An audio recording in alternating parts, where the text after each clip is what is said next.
up? First podcast of 2014. Me and Dave are here with Douglas Rushkoff. You might know him from he's done TED Talks. He's been on the Colbert Report. He's been on he's done some documentaries on Frontline. He's been on some RT shows like The Big Picture. He's done lectures all over the place.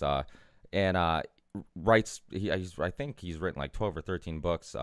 Done some fiction, I believe. I think you've done one or two fiction, and then the rest of them are a lot of. He's a media theorist. I don't think he's ever used the title philosopher, but if you listen to him talk, I think you're going to agree that he's pretty close to philosophy with his ideas and stuff like that. He really gets you thinking, and brings up some thought-provoking subjects.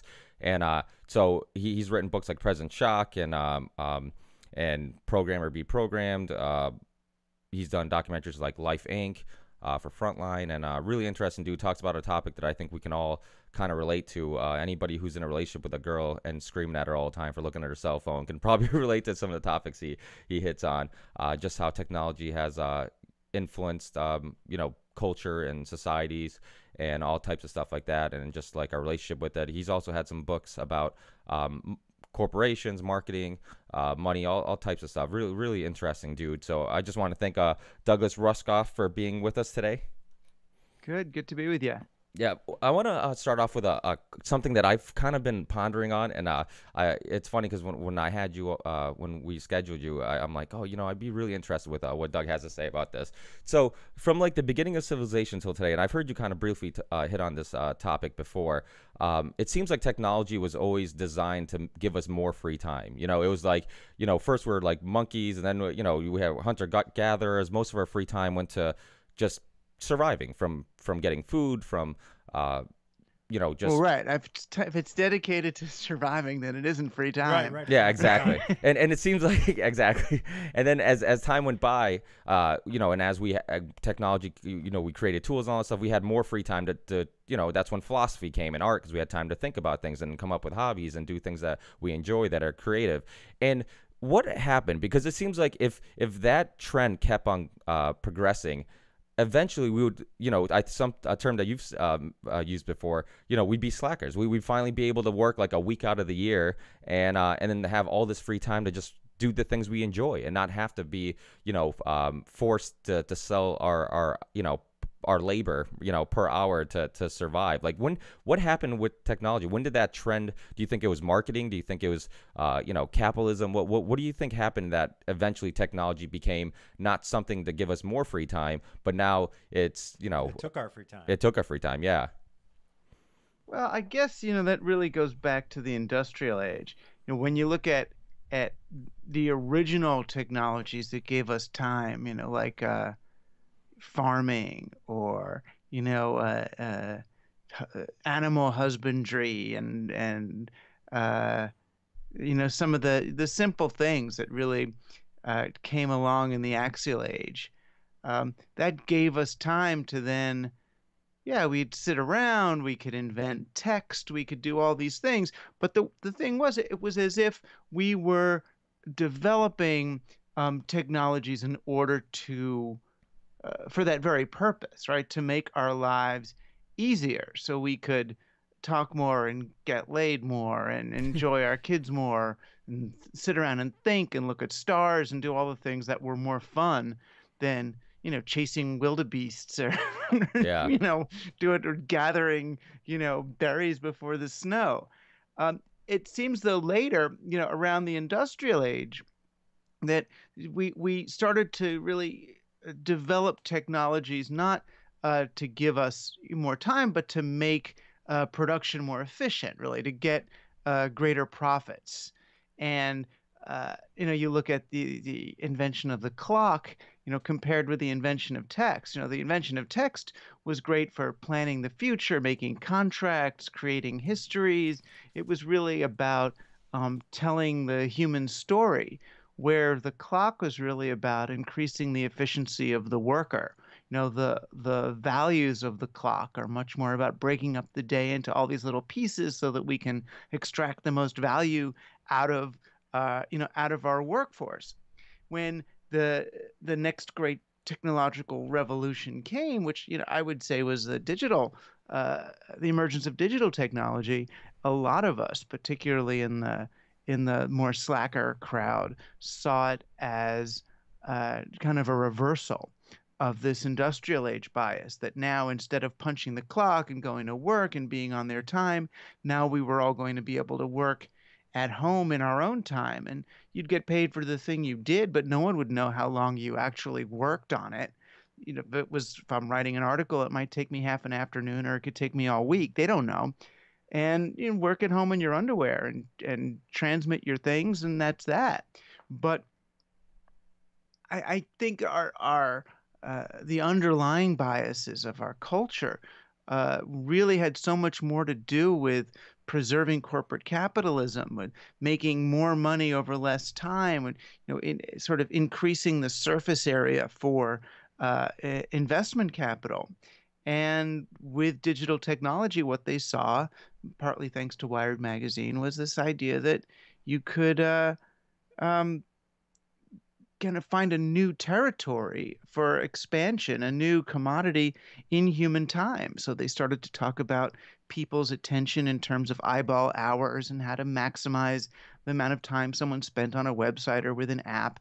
So we ended up, rather than having this technology that could have created more time for us, we ended up with a technology that extracts more time from us. Everybody's online all the time, checking this and checking that, and either always working, or if you're not working, it feels like you're working because you're returning messages and looking at photos and just doing all this data processing rather than living. So I feel like what we've done is we've really amplified the agenda of the industrial age rather than embracing the potentially new agenda of a digital age.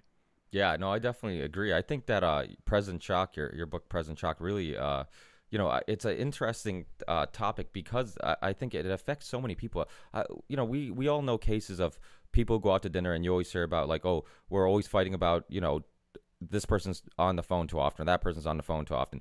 You look at it. I remember when I first started going out and going to bars and stuff like that, me and my buddies would sit around and we talk. Now you're at a bar and everybody's staring at their phone. You just see a glaring light from their phone just on everybody's face, and it just and you're never in that moment. And like you've said before, you're never in the present. You're never, even though you're there physically, mentally, you're not really paying attention. You're not engaging in conversation. That's why I love podcasting, because of the fact that like we basically have an excuse to take an hour out of our day or 2 hours out of our day, whatever, and actually focus on conversation, on the art of conversation, and actually just bounce ideas off each other and talk about things and talk about our philosophies. And to me, I think that's such an important thing. I think conversation is and actually being engaged in conversation, not just talking, but actually having an engaging conversation. I think it's important. I think that's how we progress. That's how, I know that idea I had sucks, or I know that idea that Dave has is good because I told him, or and I'm like, hey, that's a really good idea, and it's one of those things where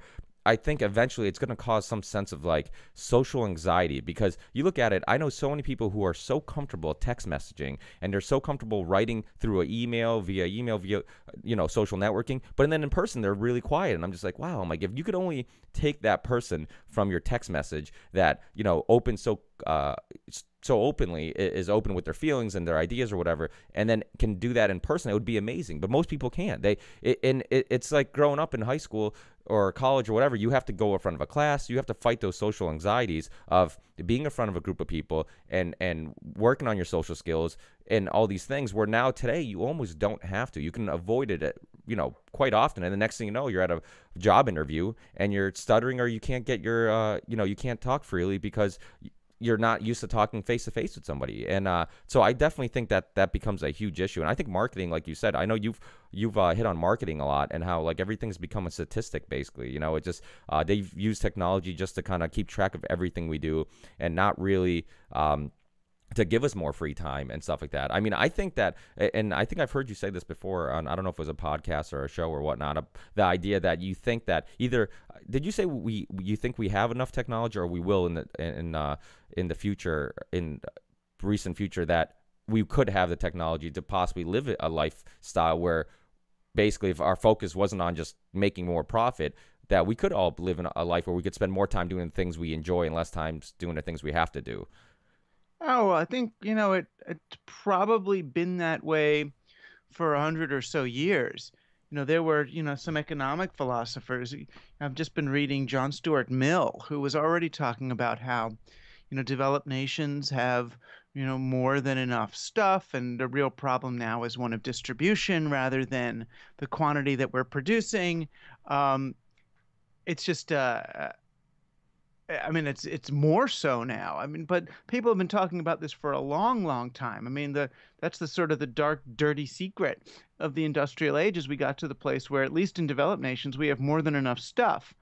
Um, and that's part of the reason why we're trying to put the brakes on non-developed nations. I'm not saying that global warming and environmentalism and all isn't real, but it's more than coincidental that the powers that be finally recognize environmental reality once it's developed nations who are going to begin doing all the stuff that we've been doing. It's once the wealth is getting distributed that they want to put the brakes on it.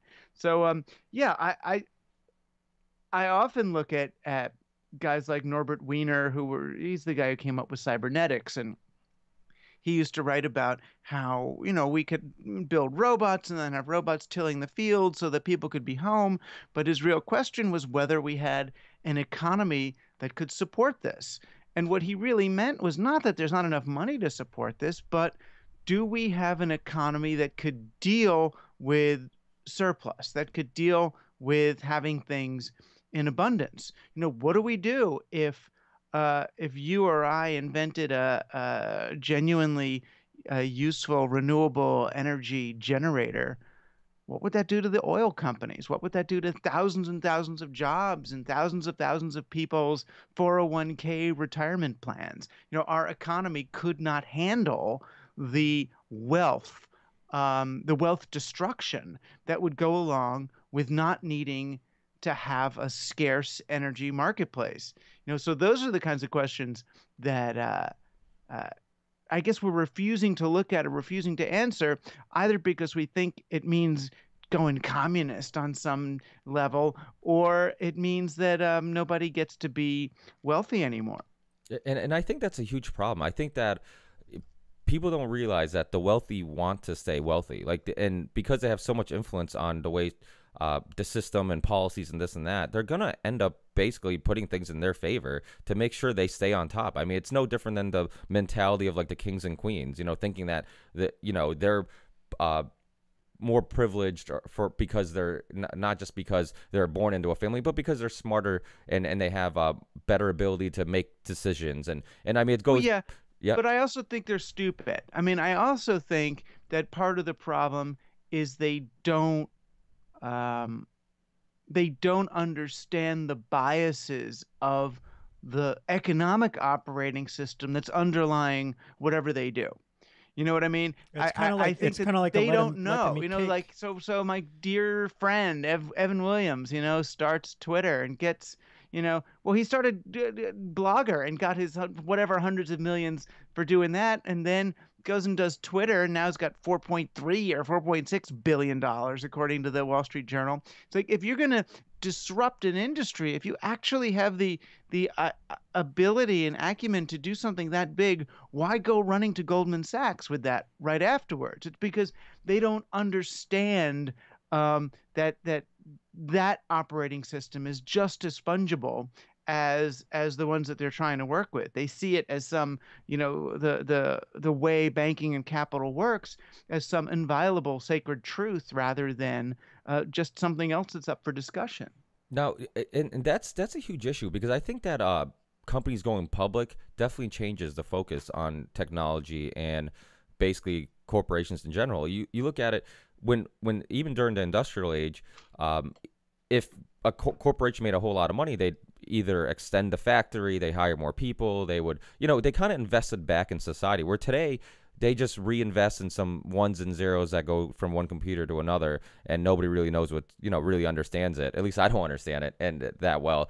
And it just seems like it doesn't do anything for the economy. It doesn't do anything, at least for the middle class. It doesn't do anything for society. It doesn't give anything back. And then, like you said, because the focus is always on making more profit, that also means that certain technologies are going to be suppressed, because they're going to focus on, you look at like the electric car and all these other alternatives, they really, they say that, oh, well, they didn't have the technology. Of course they did. I'm sure they did. There's a great documentary called Gasshole that, goes through the whole thing of this guy who made a car that, with a few modifications, made a engine get 100 miles per gallon, and it just, and so it's one of those things to think that, and there's some truth to the fact that I guess if two corporations are competing, then they're going to try to put out the best product. I think to a point. I think once a corporation becomes the power of that, or have that corner in the market, then eventually they're basically their best interest isn't continuously putting the best stuff out. It's their best interest is putting things maybe little by little out, so we keep on buying, and they can always give us a little bit of a change in 6 months, and then we buy the same thing just slightly modified in 6 months, and then another 6 months, and we're not necessarily getting the best product. And I think some of that, it has to do with things going public, and just I hear people who have corporations that go public, and they say when they had a corporation and when they were first went into business and stuff, they're always focused on like long term. Basically the long-term effects of their decision making for the company. And then once you have a public company, it's like all of a sudden you're obsessed with like what's going on in the market, and how can you make these, because you can make quick money. So it's like your focus isn't really on the long term of the company anymore, which really it ends up turning into this thing where it's all ends up being about profit, and it's not about the drive to kind of put out the best product. And really, that I think a lot of people don't realize that most people who put out really good products aren't motivated by money. Some of the greatest thinkers and artists and musicians, and actually I just it's funny because I've read so much about you, and the one thing I just found out, and Dave told me last night, that you played keyboards in a band, right? Industrial house type band. Yeah, I mean, I guess it wouldn't be considered house, but yeah, I mean, not anymore. But yeah, it was called Psychic TV with Genesis Peorage. I mean, I was a theater director originally, and I don't know. There's a whole lot of people who are somewhat successful by kind of doing things that they were passionate about or that they care about, rather than um, just chasing the dollar. Although there's some people who are really good at chasing the dollar who've done Yeah. well at that. You can. I don't think I don't think it ends up being productive. There's a whole lot of people, particularly here in New York, who make a whole lot of money without actually creating any value. They figured out different ways to move money around, or to make money off the transactions of others, or to create algorithms that crawl through markets and look for um, sort of arbitrage opportunities, or look for the weakness in other algorithms that they can then go and attack each other. But these are not. These have nothing to do with whatever these original markets were for, which was to distribute capital to new ventures so they could grow. So Joe's Bakery could have an expansion. It wasn't. I mean, if you're buying a stock today, what are you buying? You're not investing in some new venture. You're just buying stock from someone else who did. It's a Yeah, it's exactly. a whole other thing. And you're not even buying stock these days anyway. You're buying, derivatives of derivatives. Yeah, and that's crazy because the derivative market is huge, and it's just it's you're basically buying something that can change based on how somebody feels in the morning, or how the society feels in the morning. All of a sudden they lose faith in some corporation. All of a sudden, the profit goes down, and then it's insane because you look at If it. it was based on how someone felt in the morning, it would be at least slightly more tied to reality than, based on how an algorithm feels in the morning. Yeah, that's true. But it's pretty insane. And what I know, you ever see the movie OS Revolution? I know you talk a lot about open source. It's a pretty good documentary about just basically the open source world, and how it basically, these programmers had this idea of, hey, put out these programs for free, and then basically people have the right to download them, and people can modify them to their application and not have to basically be stuck with this program that you can't touch and whatnot. And I know that you use open source, the philosophy of open source, a lot to relate to society and culture, and how you can basically use that type of thinking to kind of make society better. And I completely agree. I think that open source we have to change our way of thinking. I think we're stuck in this way of thinking where we're conditioned to believe this is the only way society can work. We need this type of currency. We need this type of market. We need this, just the way things are, the banking and all this stuff. And I think that we eventually need to get out of that, and because I think we're gonna hit a wall eventually, because as things get outsourced, as things get more automated, and then people who are do labor jobs or aren't very skilled, they're going to keep losing their jobs. But then if the middle class, these people in the middle class who lose their jobs, they don't have any money, they can't reinvest by buying things in the market. So what are these corporations going to make products for? Who's going to buy them? And we're going to hit a wall. And I think eventually we do have to change our way of thinking. Do you think that there is probably a better way of developing a society than we have right now? I mean, obviously there's a better way, because or maybe we just fucked up the one that maybe this system isn't that bad, because it seems like a lot of the greatest quotes and a lot of the founding fathers and all these people, they really, when you read up on them, how well they had things thought out, and it just seems like we kind of strayed away from their the way they thought the future should be, and it seems like they had a lot of good ideas, and then we kind of like you said, profit and stuff has kind of polluted things. But do you think that if we, with some modifications, we can preserve this the way things are now, or do we have to completely start from scratch and kind of look at things from a different light? Well, we can't really start from scratch anyway. It's always going to be a transition. Um, it really, for as I look at it, it kind of just uh, depends on how voluntary it gets to be.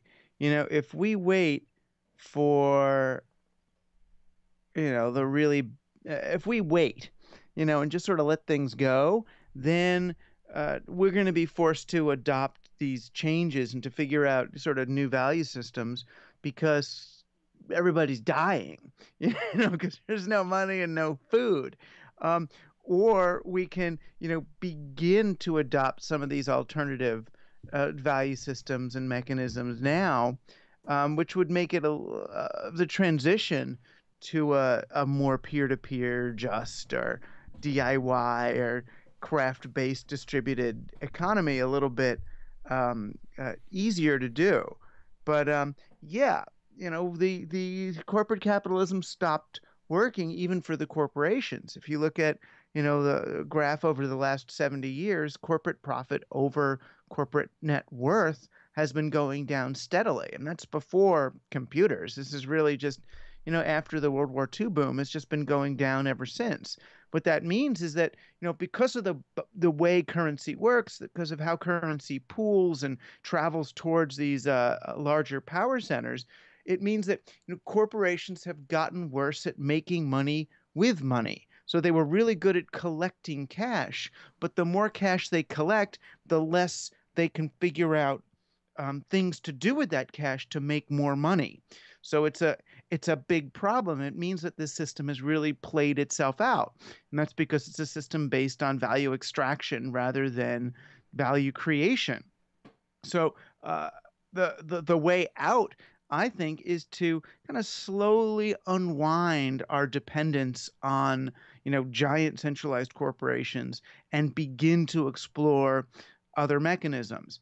And that means living in a society where getting rich, or at least getting rich the old-fashioned way, is no longer really at the center, and rather it's a different value that we're promoting, and that we have to look at what value is that. And I think it's the value of creating time for people, creating meaning and leisure. If we actually put humans first rather than this financial mechanism first, we can begin to define human prosperity in other metrics than how much stock or something do they have. Yeah, no, I think so. And that's, I think that we, well, the good thing is that we do seem to have more free things today than we've ever had. Like, it seems like, we get, a lot of people get music for free, they get movies for free, information for free. I think information is the most important thing. I think that information should be free, to some extent. I think that, are you familiar with Aaron Swartz?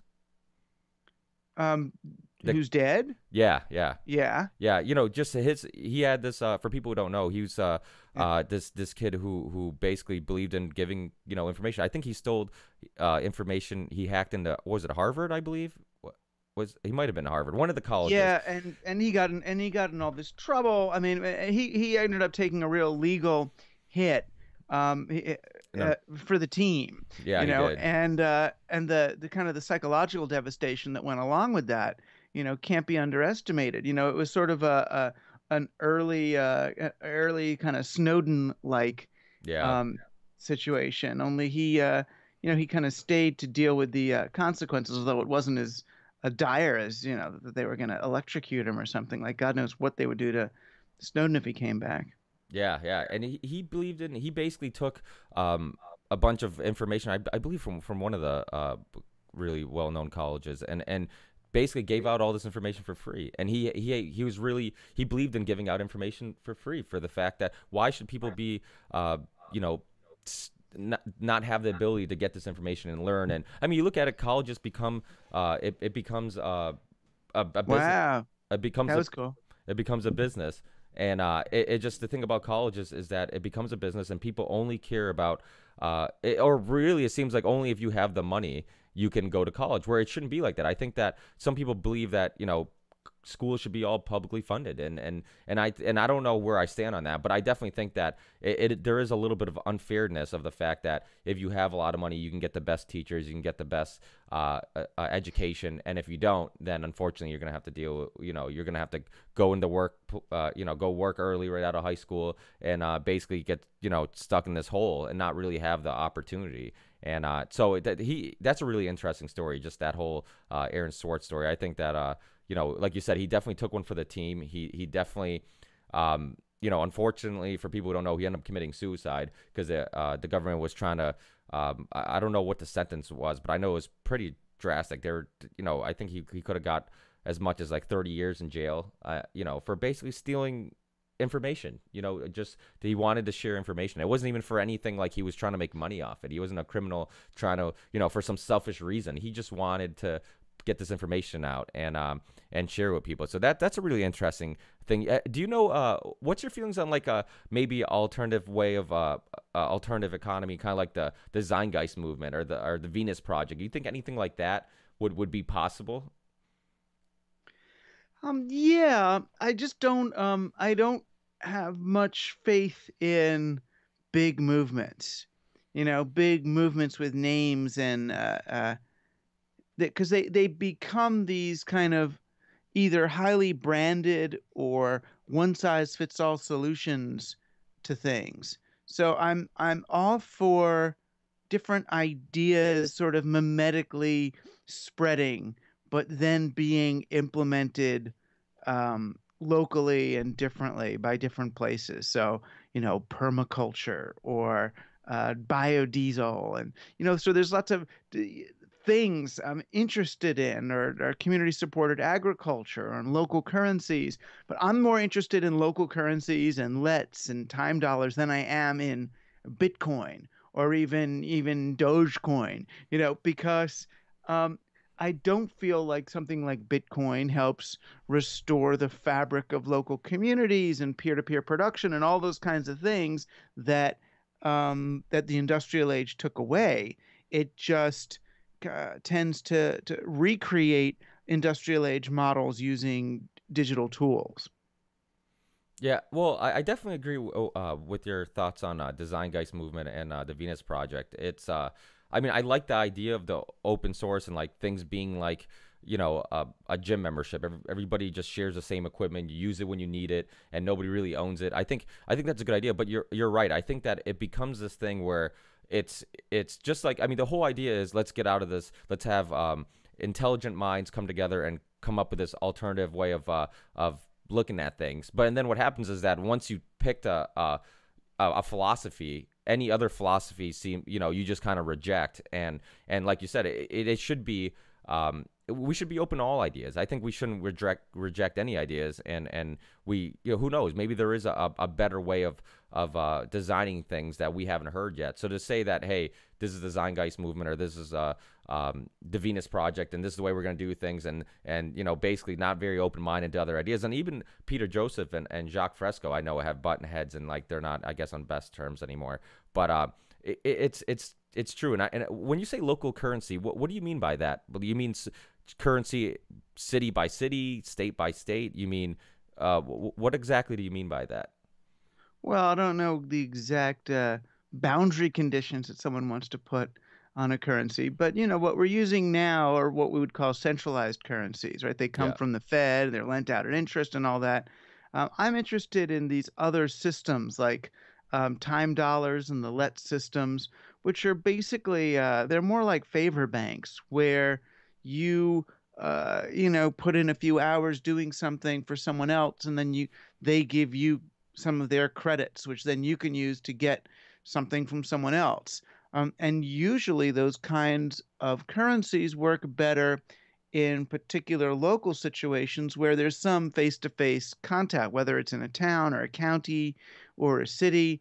There tends to be more uh, of a kind of a natural community reciprocity. It's easier to get a sense of someone else's reputation and to do things for friends. They end up helping communities keep money in their community to keep rather than have a bank or a Walmart extract value from the community. So when you're using a local currency, it's going to favor the local merchant over the Target store that's there. Because what do they want with local currency? Target's not buying stuff in your town or from your community. Target's trying to pay back shareholders over 5,000 miles away, or some abstract ETF or something that has they have no use for the babysitting hours of of the yeah. teenagers in that town, if that's what the currency's based on. Yeah, no, well, it definitely it makes sense because, like you said, there you will have this.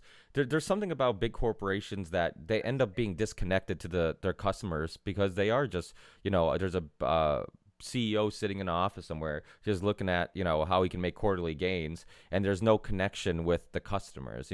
That's why I always try to go to like mom and pop places. I try to avoid Walmarts unless I'm depressed. Then I go to Walmart because it makes me feel better about my life.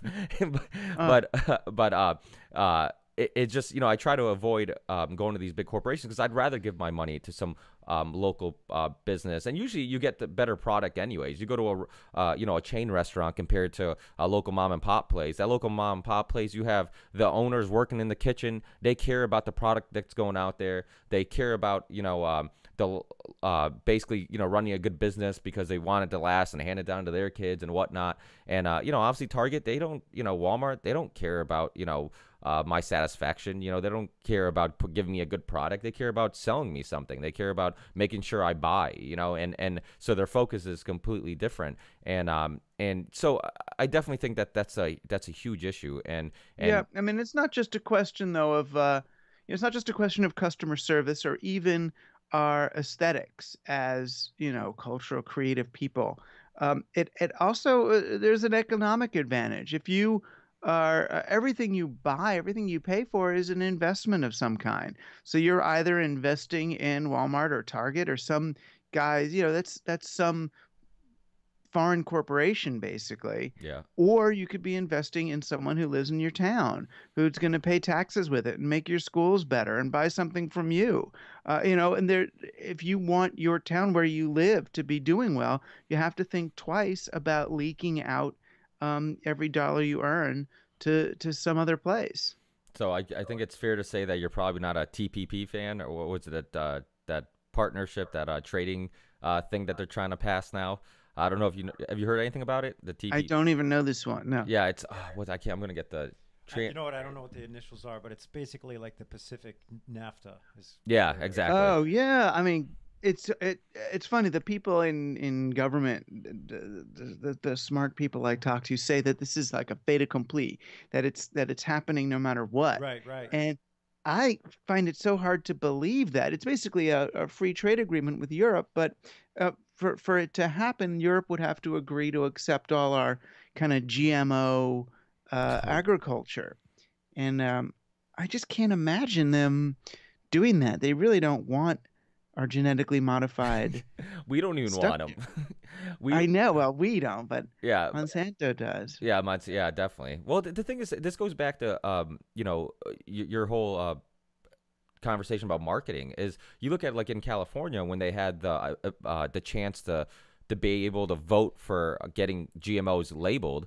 A couple weeks before it was time to vote, they marketed the crap out of the idea that if we have to relabel everything, the price of food's going to go up. So everybody got scared shitless, and then they're like, "Oh fuck, we can't vote for this. We won't be able to afford to eat." So then basically they voted for something that seems so cut and dry. I mean, if you just say it out loud, okay, do I want GMOs labeled on my food or not? It seems so simple. Of course, why wouldn't we?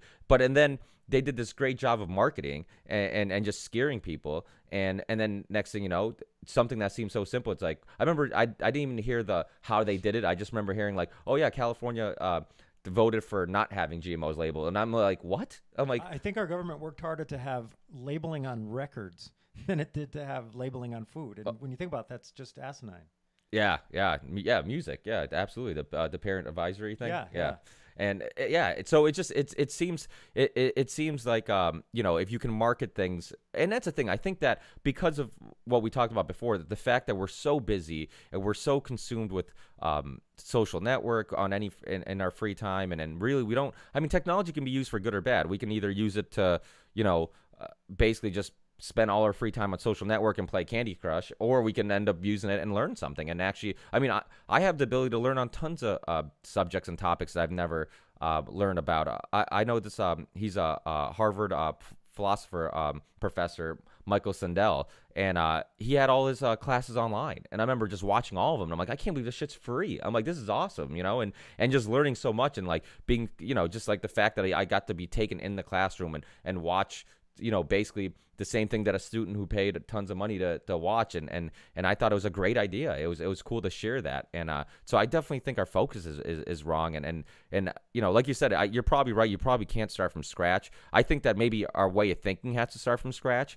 Maybe not the actual market or the way society is, but I think our thinking needs to start from scratch, because I think what we keep trying to do is modify something that's broken. We keep trying to find, oh well, if we do this or we do that, if we change this or we change that, it makes things better.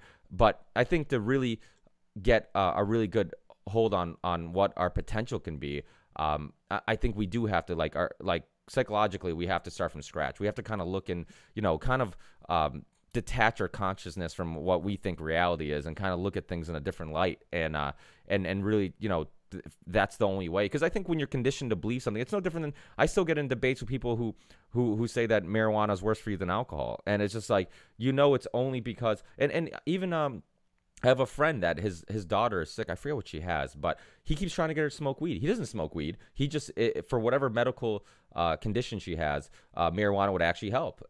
But his daughter, I think she's in her late teens, early 20s, is basically was conditioned to believe that it was bad. She was told her whole life it was bad, that she won't do it, even though it will help her medical condition. So I think, one thing that we learned from like Edward Bernays and all these people, if you tell people enough things, and if you do a good job of, you can manipulate people's thinking. You can basically influence what people believe and what they think is norm or not norm. And I think that's a dangerous thing. I think that we do have to eventually try to use technology for good, and instead of just using it for, I know, one thing that got a lot of attention was you announcing that you're going to get off Facebook and whatnot, which I use it for marketing, just basically it helps me just kind of, share my podcasts and some interesting articles and stuff like that. But you're right. It's bullshit what they do. It's bullshit the fact that they can take your face and put it on an ad, and basically you have no control over it. Dave has talked about this before, how nobody ever reads the, basically the agreements before anything, like we don't read the agreements before we go on iTunes or we go anywhere. It's too long on purpose, more than likely. And then we just hit okay, and next thing you know, we just sold our soul to the devil. They can use whatever, who knows what they're using and why they're using it. So I definitely think that there has to be a better way of looking at things. Do you think eventually we're going to get to a point where we've basically little by little we're okay with putting out information and sharing our personal information that eventually we're going to get to a point where privacy is a thing of the past, where we just have no privacy whatsoever? Yeah, but I don't know if it's technology that'll do that or eventually people are going to figure that out. I mean, you don't I went to a show once in New York. I guess it was a conference, and they hired the guy that they based that TV show about the lie detector guy. Remember this show? There was a there was a TV show about this guy that they used to use. Like detectives would hire him to like do questioning of people and figure out when they were lying.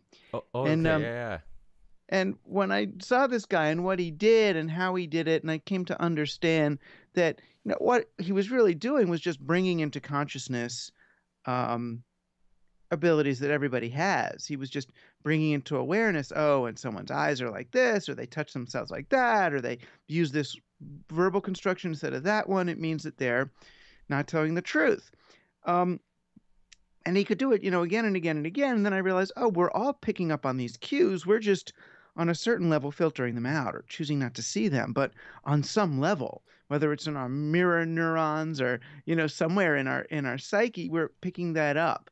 And if we're picking that up, I feel like everybody kind of knows everything anyway. And the internet is just giving us a kind of a test run of what it's going to be like to understand that. I have a friend who just saw his wife's Facebook communications, and now they're going to get a divorce. And it's like, oh, but I mean, I guess it was going to happen anyway. But now he knows it, so now they're going to go do it. But it's like, you knew it anyway, right?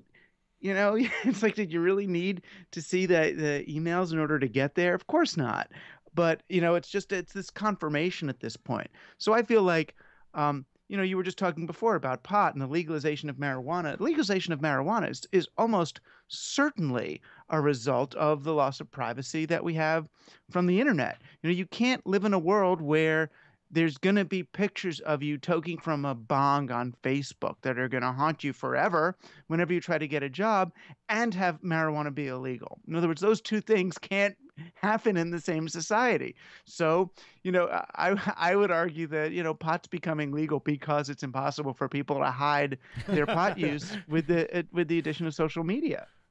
Yeah, you're probably right. Yeah, and I think that it's funny because I've never done DMT. I've never done, I don't smoke weed or anything. I basically, my drug of choice is wine. I like drinking wine, but and alcohol. But the thing is that I definitely think that there might be a link between the 60s and the fact that like all the LSD and acid and stuff like that, they kind of like realized that the world was that war was bad and that basically the market was bad and all these things. And like I feel like the sense of like I don't know how to put Almost it, like an awakening. Yeah, like awakening. I think that the drugs, I think people want to deny it, but I think people who do ayahuasca. I know that I believe you knew Terrence McKenna, didn't you? Or were you? Oh yeah. Yeah, and perfect example. All that came from doing psychedelics. Like he based. Oh no. No, you don't think so? You don't think that a lot of it, that it wasn't the help of psychedelics that helped him look at things? Because he had like some really interesting theories that I mean, maybe obviously you would know better than I do, but I felt like a lot of that could only be reached from maybe searching in different places of your consciousness and kind of taking you out of this life cycle. Because I feel like we're in this life cycle where we go to work, we come home, we pay our bills, we sleep, and we're just constantly in this cycle. And then sometimes, if you do something like DMT, if you do something like ayahuasca or something like that, then all of a sudden it kind of takes you out of that. It takes you out of that just creature of habit that's always doing the same things and kind of makes you look at things from a different light. And then maybe then some of your great ideas will come from. But there are very creative people who do write and creative music and whatnot who don't do psychedelics. So I'm sure obviously it can be done without it. But I think that would help, don't you think?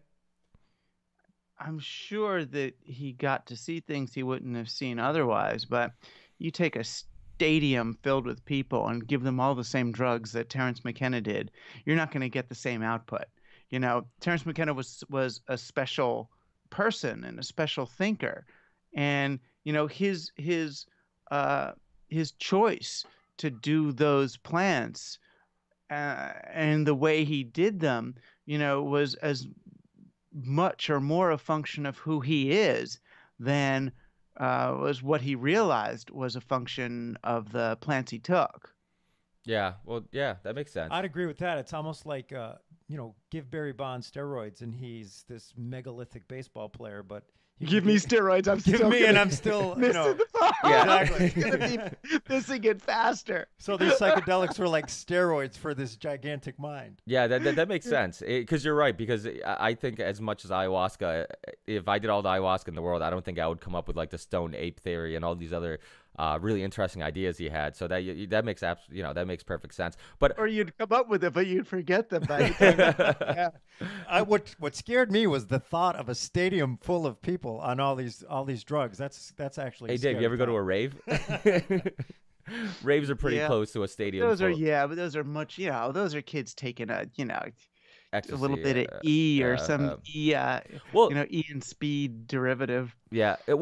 That's the other thing. I think, and I remember talking to Dave about this, and because I'm into actually industrial music, and I know that I saw something about the band you were in, that one of the Throbbing Crystals guys was either a part of it or worked in it, but they're really interesting because they kind of had this basically different perspective on what music was. They basically, the cool thing I liked about industrial growing up, and I'm a metal guy, but I love electronic music and I love industrial music. And it was always like, industrial music was always interesting because it was almost like making you second guess what music is. They would use sounds and things that you wouldn't necessarily call an instrument or call music, but then they made it, enjoyable to listen to, and so it almost seems like you could have a psychedelic effect listening to music. I mean, you can have a psychedelic effect. You listen to a song that really takes, or especially like a lot of electronic artists that put like imagery and lights and sounds. And I mean, you almost have a psychedelic effect when you're there in a show, with all those people enjoying this with the lights and the music. And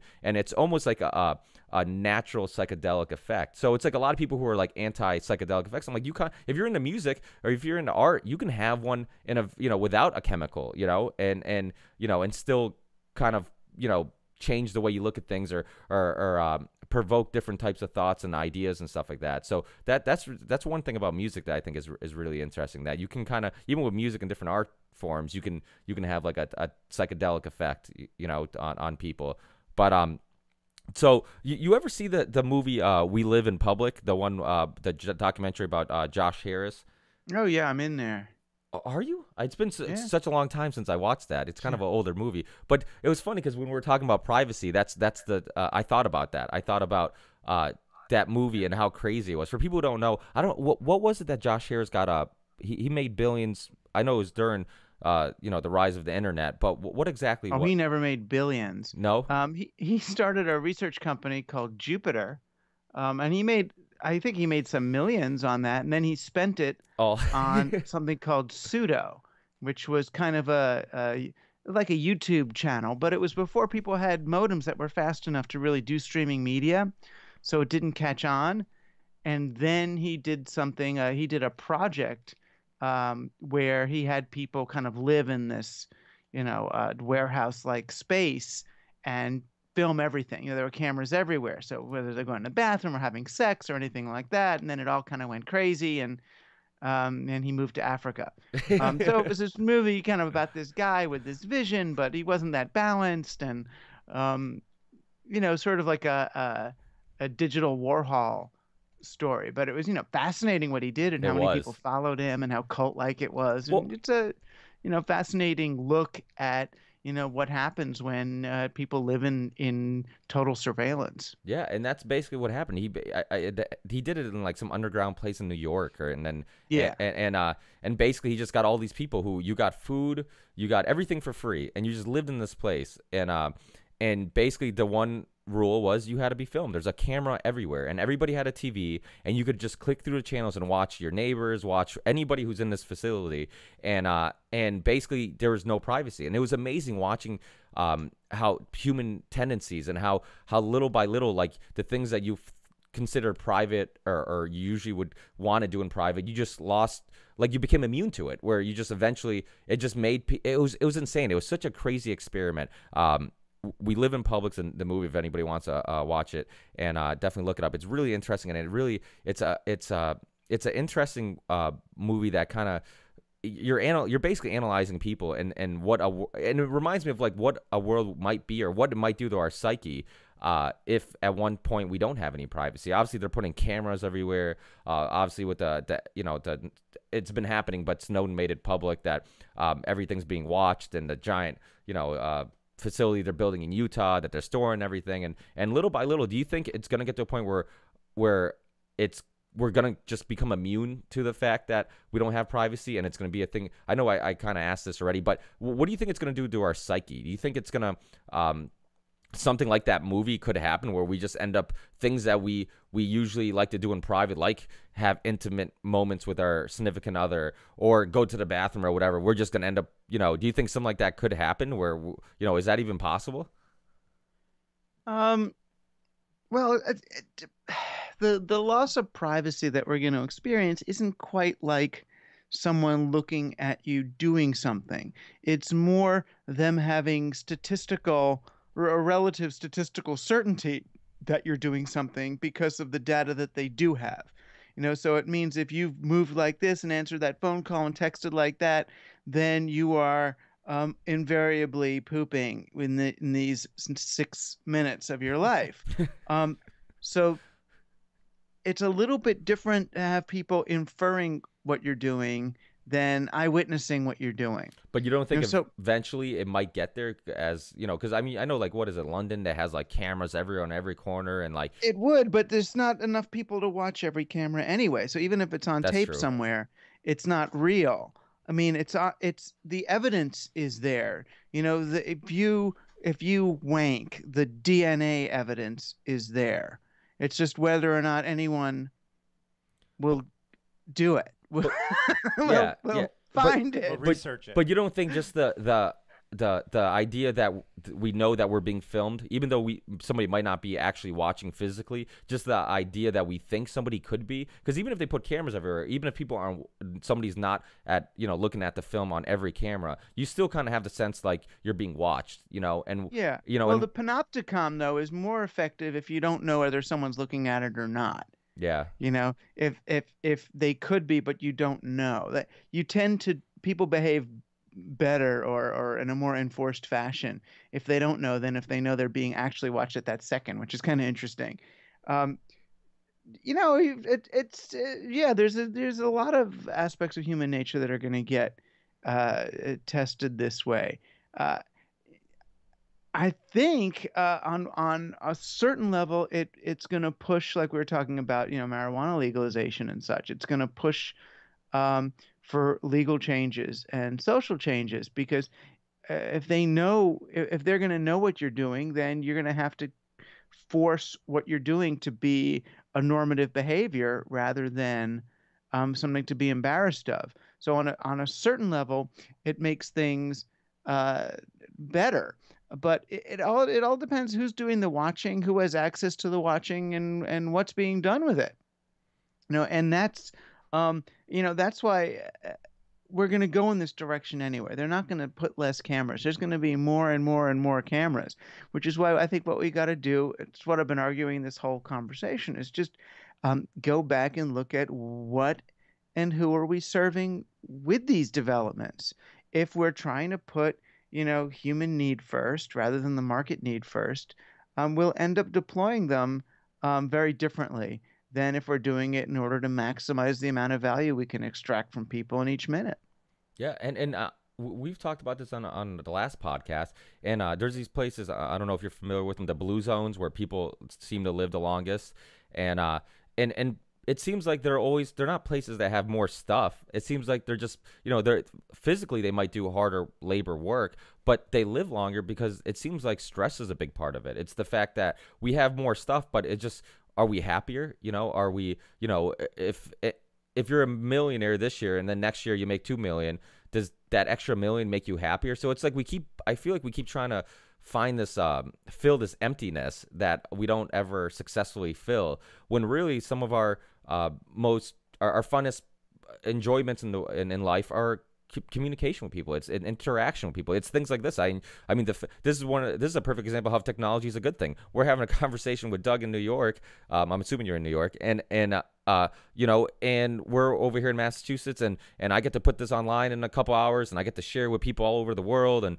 people from France and Portugal, and they get to listen to this. So we get to use it for good, and so there's absolutely some positives in technology. But like you said, I think that because the purpose is always to make more money, I think that it ends up, you know, we end up losing. We don't always use things for the best benefits, you know, and you know, social networking and whatnot's a perfect example. You know, people will spend hours. I mean, how many of us have spent hours on the computer, and you're just like, what the fuck did I do with my day? Like, I just spent hours and just, you know, looking up useless things, and when we could be maybe watching something or communicating. I think the other really interesting thing is how people, it seem like I don't know if you what your opinions on this, but it seems like in person, when you're one-on-one, you connect with people differently, and it maybe has something to do with the social cues you talked about, how like you can kind of see people's reactions to certain things that you're saying or whatnot, and it seems like you can just connect so much easier and so much better, and you can get in a deeper conversation with people and really just connect and have this interaction when you're in person a lot better than you can through Skype or through social networking. I know you've talked about how when you write something online, you have all fucking day to think about it. I mean, is it even a real representation of you as a person, your ideas? Because you basically can work all day on this one line or this one rebuttal on somebody who said something about, you know, your video or your comment or whatever. And it's not really a real time comment, you know? And so it seems like, do you think that, you know, social cues, that's a big part of it? Just like when we're in person, we can connect. We kind of see a realer version of somebody compared to just online, where we have all day to write something, and we, you know, basically we don't really get to see how somebody's taking what you say or how they meant to say something. Do you think that's a big part of it? Well, I think you just have to be appropriate in the different places. You know, when you're have an opportunity to be with someone in real life, you're going to get, you know, a fuller spectrum, higher bandwidth, more intimate interaction between two beings who are looking at each other's eyes and seeing your pupils get bigger, dilating or contracting, and is a person breathing faster or slower? Are they leaning in? Are they leaning out? Are they nodding? Are they not? You know, you're having a human to human interaction. If you're online, then I would argue one should take advantage of the asynchronous possibilities. So you're not going to have that full spectrum interaction, but you have the ability to go deeper. So instead, you know, it's just like chess by mail or anything. You have time now to really think. So in some ways, I'm going to be more honest online about certain kinds of things because I can go deeper. I can think longer. I can, rather than being on the spot, you know, oh, so what's the best currency system? Okay, it's this. I don't know, you know, give me a few hours to think about it. There's something to be said for that too. Where we get in trouble is when in real life we're trying to have internet style communication, and you know where we can't do anything because we're afraid to be spontaneous because we're being recorded or God knows what, and we're gonna have to pay for it forever. You end up talking like Obama, you know, where everything is being measured, or to go online and try to have these instantaneous reactions. Oh, you know, every company is trying to get in there and tweet at the next big, you know, national event, like Oreo tweeted at the blackout at the football game, you know, as if they're going to somehow have this witty thing to do in real life in the moment. And it's like, no, that's not what the net is. The net's an asynchronous medium. So, you know, you should take advantage of your time. Yeah, and I know that you said we have you till noon, so I know we got to let you go. You're probably have a busy schedule, but I just want to thank you for taking time out of your day to be with us. It's been a really awesome conversation. I'm a huge fan of your work, and I think that our viewers and listeners and stuff are they're going to be for anybody who might not know your work, they're going to be exposed to somebody that I think they're going to also become a huge fan of. So I just want to is there anything coming up that you want to talk about? Anything that any book that you're working on? Well, there's a lot of stuff. I mean, well, Present Chuck's coming out in paperback any day now. I think February 18th or something. Okay. And on the same day, I've got a Frontline documentary called Generation Like that's going to air. Frontline is this PBS documentary series. Yeah, they're one of the few, the only one I think, right? That's still. Yeah, it's the last documentary series, last long form documentary broadcast series. So they did they do Life? Was Life Inc. with them? No, Life Inc. was is just a book, and then I made this little 12-minute video, right? Yeah, just a little, but we'll definitely look out for that. I think that a lot of people that I've talked to about just some of the topics you hit on and stuff like that, they're really intrigued with it. So I think that it'll be really cool to I mean, a lot of people obviously know who you are, but it'll be cool because I think there's some people I know that I think can get a lot from some of the subjects we hit and topics and stuff. So I just want to thank you again for being with us. Hopefully we can one day we can have you on again and we can continue this. And Dave, you have anything to? No, that's about it. Thanks a lot, Doug. I really appreciate your time. All right, I appreciate you spreading the good word. Thanks, Doug. Right. Have a good one. You take care. Yep. Bye.